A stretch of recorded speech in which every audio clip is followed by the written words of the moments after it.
कबीर साहब ने पूरे जीवन भर सत्य का ही उपदेश किया है, उसमें कोई मिलावट नहीं। इसलिए कबीर साहब कहते हैं सांचे श्राप न लागे, मैं सत्य हूँ, मुझे श्राप नहीं लगता। सांचे श्राप न लागे, सांचे कार न खाए, और सांचा ही सांचा जो चले ताको कहा न साए। जो सत्य के पथ में चलता है उसका कौन क्या बिगाड़ सकता है। आज भी हम लोग दमदारी से कहते हैं कि मैं सत्य हूँ तो मेरा कौन बिगाड़ सकता है। तो सत्य में इतनी पावर है। इसलिए सदगुरु कबीर साहब कहते हैं सत्य के राही बनो, धर्म के राही बनो, संप्रदाय के नहीं। संप्रदाय कितने हो गए, हिंदू संप्रदाय, मुसलमान संप्रदाय, सिख संप्रदाय, जैन संप्रदाय, बौद्ध संप्रदाय, कितने संप्रदाय, लेकिन धर्म सबका एक है। कबीर साहब किसी मत मजहब के नहीं है। कबीर साहब खुद कबीरपंथी नहीं है, क्योंकि जहाँ से गंगा निकली हो, उद्भव हुआ हो, उसको क्या कहते हैं, गंगोत्री कहते हैं ना, वो गंगा नहीं। कबीर साहब के विचारों को हम लोग मान करके चलते हैं, इसलिए कबीरपंथी कहलाते हैं। कबीर साहब तो धर्म के प्रतीक है, इसलिए कबीर साहब का मुख्य मार्ग है सत्य, प्रेम, दया, क्षमा, अहिंसा। इसको लेकर के चलो तो दुनिया में किसी प्रकार से आपको कहीं भटकने की जरूरत नहीं। सत्य की तुलना करो, सत्य को समझो, विवेक करो कि संसार में सत्य क्या है, असत्य क्या है, नहीं तो भटकेंगे। क्योंकि जगत में भटकाने वाले बहुत हैं, सत्य के पथ में ले जाने वाले बहुत कम मिलेंगे। इसलिए हमें चिंतन करने की आवश्यकता है, कबीर साहब के वाणी को समझने की आवश्यकता है, केवल मानने की आवश्यकता नहीं। केवल मान लिए बस हो गया कि कबीर साहब को हमने मानता है, और कबीर साहब के ज्ञान को हम ग्रहण ही नहीं करते। इसलिए सदगुरु कबीर साहब के विचारों का चिंतन करना। छोटे छोटे कबीर साहब के सूत्र हैं। साहब कहते मानुष जन्म अनमोल है, मिले न दूजी बार, पक्का फल जो गिर पड़ा बहुरी न लागे डार। ये बार बार ऐसे जीवन पुनः मिलने वाला नहीं। इसलिए सदगुरु कबीर साहब आज इस जगत में, आज पूरे विश्व उनके ज्ञान का गुणगान कर रहे हैं। और हमें केवल गुणगान ही नहीं करना है, हमें कबीर साहब के वाणियों पर विचार करके चलना है। क्योंकि कबीर साहब ने पहले कह दिए हैं कि मेरे वाणी को विचार करके चलो। लेवे फटक पछोरी, कहते हैं फटक पछोर करके ग्रहण करना, ऐसे ही मान ना लेना। और ऐसे ही मान लोगे तो कहीं पहुंचने वाले नहीं। इसलिए सदगुरु कबीर साहब इस दुनिया में बंदी छोर कहलाए। हम लोग प्रतीक रूप में कह दे शास्त्रों में कि अमुक बंधनों को उन जेल खाने में थे और उनको बंधन से छुड़ाए, तो उसे क्या लेना देना हमारे बंधन से, बताइए। वो तो जेल खाने में थे। नहीं, जरा विचार करेंगे कि भाई उस कबीर साहब के ज़माने में, आज से 600 साल पहले, मान लो कोई काल कोठरी में मुसलमान हिंदुओं को बंद कर दिए होंगे, उनके भगत को, अब काल कोठरी से वो छुड़ाए, तो उससे हमारे कल्याण का क्या लेना देना, कोई फर्क है? अब मैं तो समझता हूं कोई मतलब ही नहीं है उसका, चाहे वो बंदी को छुड़ाए। अब मैं कहता हूं कि बंधन को छुड़ाने वाला, अर्थात हमारे ममता मुंह को परखाने वाले कि हम किसमें बंधे हैं। इसलिए साहब कहते हैं बंदे कर ले आप निबेरा, ये बंधा हुआ जीव अपने आप का छुटकारा कर ले। अब कबीर साहब ये नहीं कहते कि मैं छुड़ाऊंगा, ऐसा नहीं कहते। कबीर साहब कहते अपना बंधन तुमको छुड़ाना पड़ेगा, क्योंकि बंधन हमने बनाया। अब हमने बनाया बंधन तो हम नहीं तो छुड़ा सकते, अब कोई दूसरा नहीं छुड़ा सकता, दूसरा छुड़ा सकते हैं। इसलिए कहते हैं, इसके आगे उस साखी में आता है, इसके आगे पंक्ति में साहब कहते हैं बहु बंधन से बांधिया एक बिचारा जीव, केवल छूटे आप ना कीर छुड़ावे पीव। साहब कहते हैं ये जीव ने अपने ऊपर इतने सारे बंधनों को बांध लिया है, बहु बंधन से बांधिए, जीव बहुत सारे बंधनों से बंध गया। एक बेचारा जीव, बेचारा जीव अपने आप को इतने सारे बंधनों से बांधे। कौन कौन बंधन, कौन कौन से बंधन हैं? पहली बात, हम लोग भूत प्रेत मानते कि नहीं? बहुत लोग मानते हैं भूत प्रेत। दूसरी बात, ग्रह नक्षत्र मानते हैं, शनि मानते हैं, कल्पना की देवी देवता मानते हैं कि नहीं वो नारियल नहीं चढ़ावो तो हमारे घर में नुकसान कर दी। डर है कि नहीं? इसलिए तो नारियल चढ़ाने जाते हैं कि नहीं चढ़ा देने से का कुछ बिगड़ने वाला नहीं, कहीं नहीं चढ़ाए बिगाड़ नहीं दे।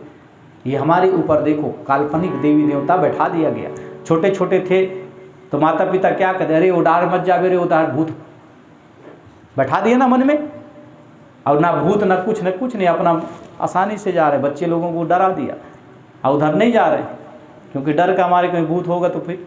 अब ऐसी कल्पना आदमी को छुपा दिया था, वो 12 महीने में आए, 6 महीने में आए, आखिर जाता कहाँ है?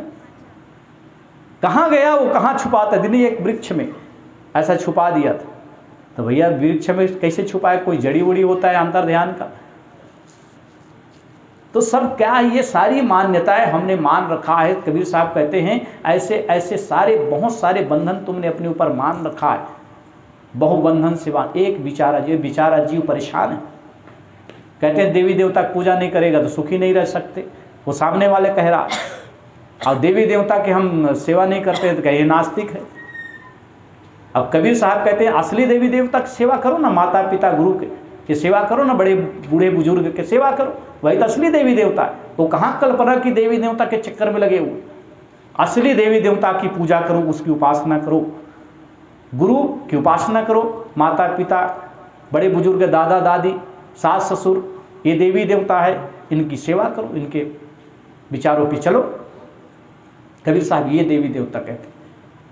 लेकिन हमारे भीतर में तो काल्पनिक देवी देवता बैठा दिया। अब कबीर साहब बहुत घोर विरोधी देवी देवताओं, क्योंकि उनके चरित्र बहुत खराब है। इसलिए कहते हैं देव चरित्र सुनऊ भाई, जो ब्रह्मा सुधियो नसाई। हम लोग देवी देवता की उपासना करते हैं, कबीर साहब कहते हैं उन देवी देवताओं के एक बार चरित्र को देखो। आदमी चरित्रहीन हो जाता है, उसको दुत्कारते हैं, उसको आदर नहीं देते। अब वो देवी देवता को हम लोग आदर करते हैं, कहे जिसको ब्रह्मा कहते हो, जिसको सृष्टि करता कहते हो। अपनी पुत्री के साथ उन्होंने भाग गए, अपने पुत्री के साथ विवाह कर लिया। अब जो अपने पुत्री के साथ विवाह कर ले उसको कैसे देखेंगे समाज में? है समाज में हीन भाव से देखेंगे ना। उसी प्रकार से राजा इंद्र गौतम है ना, किसकी पत्नी थी? अहिल्या, है ना। अब बताइए गौतम ऋषि जो है, गौतम राजा इंद्र जो है गौतम ऋषि की पत्नी अहिल्या का उन्होंने चोरी छुपे जाकर के भेष बदल के उनका बलात्कार किया कि नहीं किया? उसी प्रकार से जो है चंद्रमा अपने गुरु की पत्नी से उनको ने भगा के लेके गए। तो ऐसे ऐसे देवताओं की पूजा करें तो क्या कल्याण होगा? इसलिए निर्विकार संत गुरुजनों की पूजा करने से, उनके सानिध्य में बैठने से हमारे जीवन निर्मल होते हैं, पवित्र होते हैं। इसलिए संत महापुरुषों की बड़ी गुणगान किया करते हैं संत गुरुजन। संत दरस को जाइए तज माया अभिमान, ज्यों ज्यों पग आगे धरी कोटि नियत समा। अभी कह रहे थे ना साखी में कि 4 फल वाली बात है ना, क्या है वो? अरे सदगुरु मिले आनंद फल, कहें कबीर विचार है। पहला क्या कैसे है? सत्संग का फल एक है, वैसा नहीं है। संत मिलन को जाइए तज माया, वो ऐसा नहीं है। उन संत वो 4 फल की प्राप्ति होती है। ऐसा तीरथ का फल एक है, तीरथ नहाए एक फल, ऐसा तीरथ नहाए एक फल, संत मिले फल 4 और सदगुरु मिले अनंत फल, कहें कबीर विचार। अब ये बात कह दी है कि तीर्थ नहाए एक फल, और तीर्थ में स्नान करने से शरीर का मैल धुलता है। इतना है, प्रकृति के थोड़ा लोगों से मुलाकात होता है, दर्शन हो जाता है। लेकिन संत मिले फल 4, संत को के मिल जाने से 4 फल की प्राप्ति होती है। अर्थ धर्म काम मोक्ष, ये 4 फल की प्राप्ति हो। सदगुरु मिले अनंत फल, सदगुरु मिल जाते तो मोक्ष की प्राप्ति। अनंत फल की तुलना नहीं किया, मोक्ष की तुलना नहीं किया जा सकता है। सदगुरु मिल जाए और हमें मोक्ष की रास्ता बता दे तो ये सबसे बहुत कीमती ज्ञान है ये तो मोक्ष की रास्ता। और कोई बिरले जो है इस रास्ते में चलते। इसलिए सदगुरु कबीर साहब के एक वाणी पर चिंतन करना चाहिए, यूं ही मान लेना नहीं चाहिए। अब कबीर साहब इसीलिए कहते हैं कि भाई तेरे मेरे मनवा कैसे हो एक हुई रे, भजन है ना। देखो छोटे छोटे भजन है लेकिन हम लोग चिंतन नहीं करते, इसलिए धोखा खाते। कबीर साहब कहते तेरे मेरे मनुआ कैसे एक हुई रे।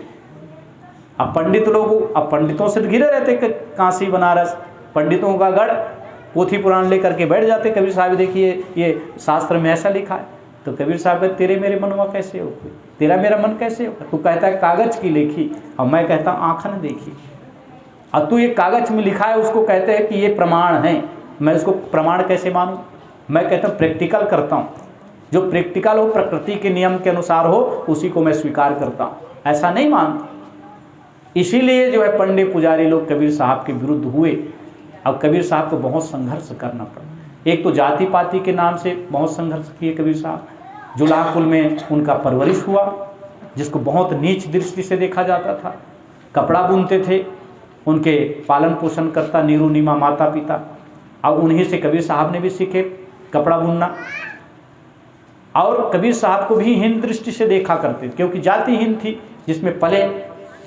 बहुत सारे उनको ठोस मारते थे, लेकिन सबको सहन कबीर साहब ने किया। उनके विद्या, उनके ज्ञान सबका उन्होंने मंथन किया, और धीरे धीरे उनकी प्रतिभा जागृत हुई। और कबीर साहब दुनिया में इतने तर्कशील महात्मा हुए कि कबीर साहब की वाणी कभी कटती नहीं है। इसलिए कबीर साहब आज दुनिया में महापुरुष, सत्पुरुष, क्योंकि सत्य के रास्ते में जीवन भर चला, इसलिए सत्पुरुष कहते हैं। महान पुरुष, संतों के सम्राट कबीर साहब को कहते हैं। और बहुत महापुरुषों ने कबीर साहब के गुणगान किए। तो सद्गुरु कबीर साहब हमारे इष्ट देव हैं। अब आज उनकी जयंती मनाई जा रही है। आप सब लोग जो है बहुत सुंदर ढंग से एक जयंती का कार्यक्रम रखे। थोड़े सद्गुरु कबीर साहब के विचार, कुछ हमारे संतों के द्वारा उनके विचार, और हमारे भजन गायक दीवान साहब लोगों का भी उनके माध्यम से आप लोगों ने भजन सुनी। तो यहीं पर मैं अपने वाणी पर विराम देता हूँ। प्रेम से बोलो सद्गुरु कबीर साहिब की जय, संत समाज की जय, आज के आनंद की